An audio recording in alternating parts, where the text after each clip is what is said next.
y crier solidarité, on va parler on va chanter on va crier solidarité. Évidemment, dans un contexte de négociation, quand on est persuadé puis convaincu que nos demandes sont celles qui doivent être prises en compte pour la qualité de l'enseignement, pour la qualité du service, on a tendance à penser que ceux qui ne répondent pas à nos demandes ne nous respectent pas ou ne considèrent pas la valeur de nos besoins.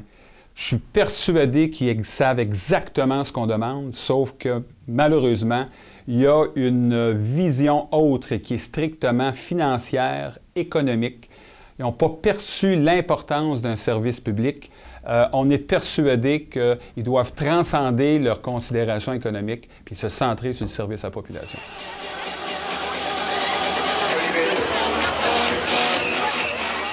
Le président du Conseil du Trésor répète à qui veut l'entendre que les négociations vont bien parce qu'il y a des rencontres. Nous, ce n'est pas des rencontres que nous voulons. Nous voulons une négociation. Pour négocier, nous avons besoin d'argent et de mandats par la partie patronale aux tables. S'il vous plaît, M. Coiteux, engagez-vous dans cette négociation.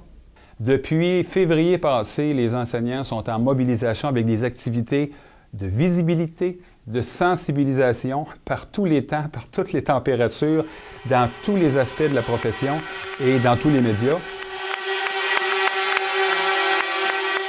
On est présentement dans une phase d'accentuation, la grève, qui n'est pas rien, qui est finalement le moyen ultime. Bien, le message est clair. Ce qu'il faut qu'on sache tous, autant vous que les négociateurs, c'est que l'énergie que vous donnez aux négociateurs qui sont à la table, la visibilité que vous donnez aux besoins de la profession, puis votre présence qui confirme la pertinence de vos demandes, c'est tout ce qu'on peut faire de mieux présentement, puis on va espérer que cette fois-ci, nos leaders au gouvernement vont comprendre le message. Nous venons de vivre la semaine dernière un moment exceptionnel, une mobilisation sans précédent pour la défense de l'éducation publique, pour la défense de nos conditions de travail et par le fait même des conditions d'apprentissage de nos élèves et étudiants.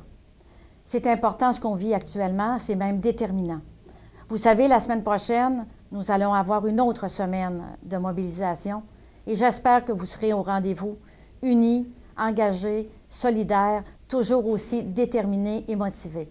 Vous savez, quand nous avons de grandes ambitions, ça nécessite une grande mobilisation. Solidarité, solidarité.